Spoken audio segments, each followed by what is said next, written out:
KTM AG is going bankrupt. Let's talk about that. Let's get cracking.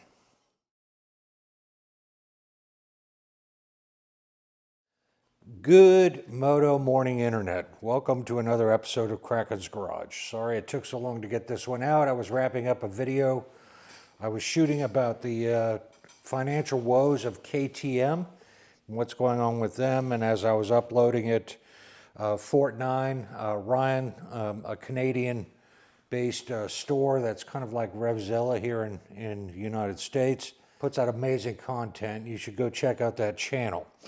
They produced a video called KTM Votes on Complete Closure of the Entire Company. Ryan did in that video was just absolutely perfection. I wound up deleting my entire video. It's so amateurish compared to what FortNine produces. I'll have a link to that video down below if you would like to watch it, hear what Ryan has to say about the situation. So in this video, I'm just going to hit the bullet points and move forward and talk about how they got where they're at, what it looks like for the future of the company. We're going to start off the story about a KTM AG product that I wound up purchasing. They bought out Husqvarna. Husqvarna is near and dear to my heart, a Swedish company. And the last one I owned was actually made in Italy, and it was a darn good bike. Since then, they pretty much have turned the Husqvarna brand into rebadged KTMs for the most part, with that Swedish flair on their design cues regarding like the 𝕒𝕤𝕒𝕜 and the 𝕒𝕤𝕒, etc. But underneath all that is nothing but a plain old KTM that's available, reskinned in another design cues to assimilate the brand of Husqvarna.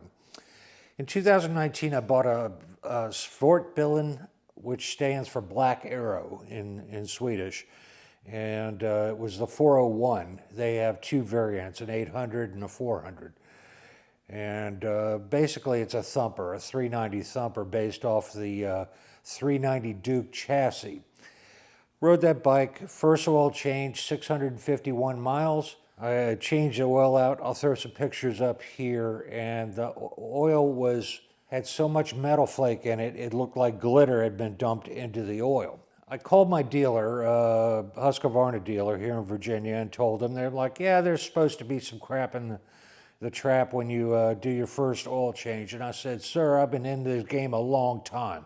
Let me email you some pictures. So I emailed him some pictures and showed him what I'm sharing with you right here. And he said, what's the VIN number? I need you to mail that oil filter to us or drop it off, and I will contact Husqvarna and get back to you.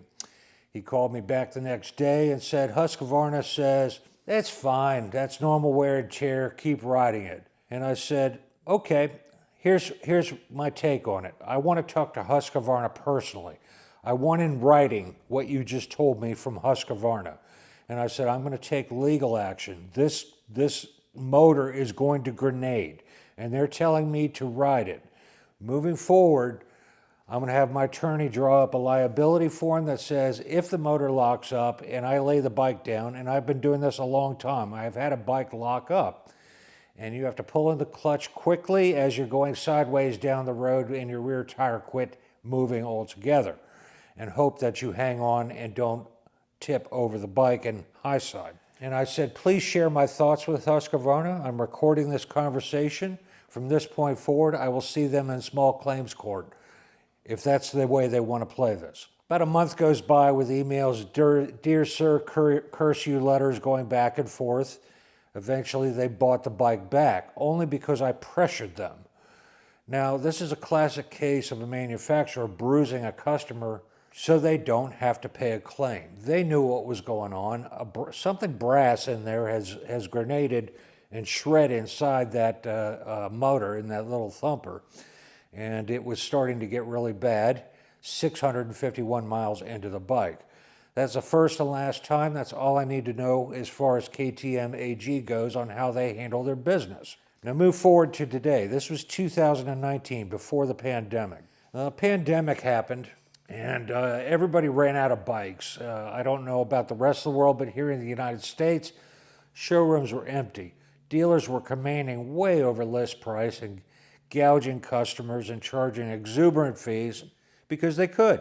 People weren't taking vacations, had discretionary income, interest rates were low, trying to stimulate business as it's collapsing globally. It seemed like a great time to buy a bike for a lot of people at that time. Now, move forward to today.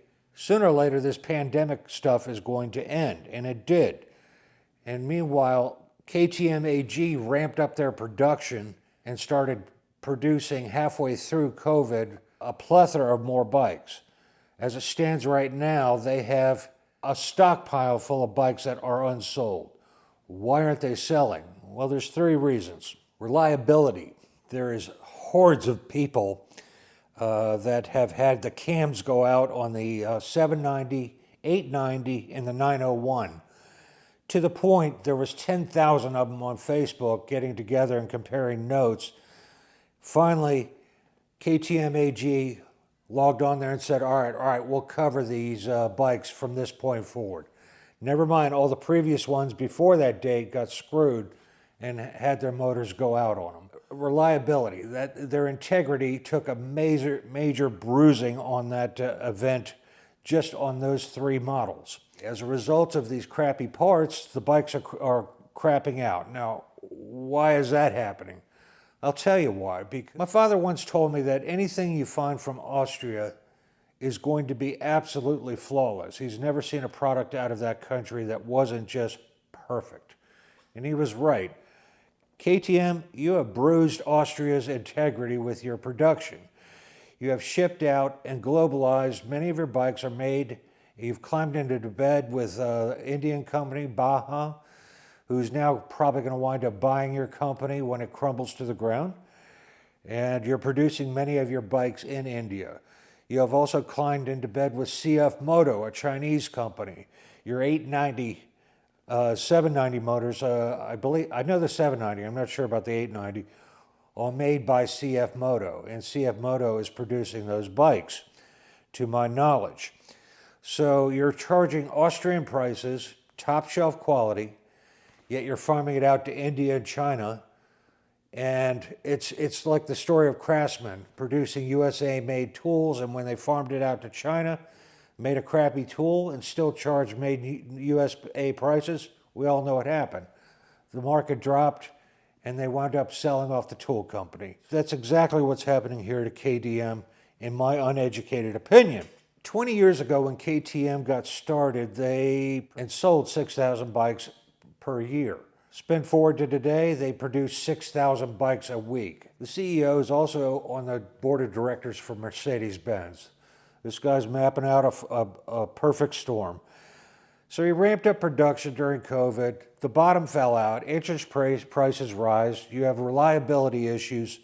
Customers quit buying them as a result after this pandemic, and there they sit, and they're not going to sell. People are done with getting screwed. Now to add insult into injury, somebody got the bright idea of having a subscription-based options on a bike. Several of the bikes, you buy the bike, you ride it off the showroom, having a great time. 1,000 miles later, the quick shifter quits. The throttle by wire quits, and you stop. You take it back to the shop and, WTF, what's going on here? Oh, you want those items. Those are subscription-based, and you have to pay per month to have that equipment that's already installed on your bike activated. It is done electronically through computers. Nobody on God's green earth enjoys subscription-based anything, where you slow bleed them every single month like a vampire. You're becoming a parasite at that point with your business model. So throw that insult into the injury. So the CEO got the bright idea during his tenure. He had borrowed $220 million to buy controlling interest in MV Agusta. If you're not familiar with that brand, it's kind of a boutique Italian brand, builds exotic bikes, and they sell in very small quantities, and it's a niche bike. Then he borrowed $370 million to buy a bicycle company. Brilliant. And they also bought out Husqvarna and bought out Gas. So where does that leave KTM at this very moment? They have 90 days to pay back 30% of the debt they owe. They owe 2.9 billion euros.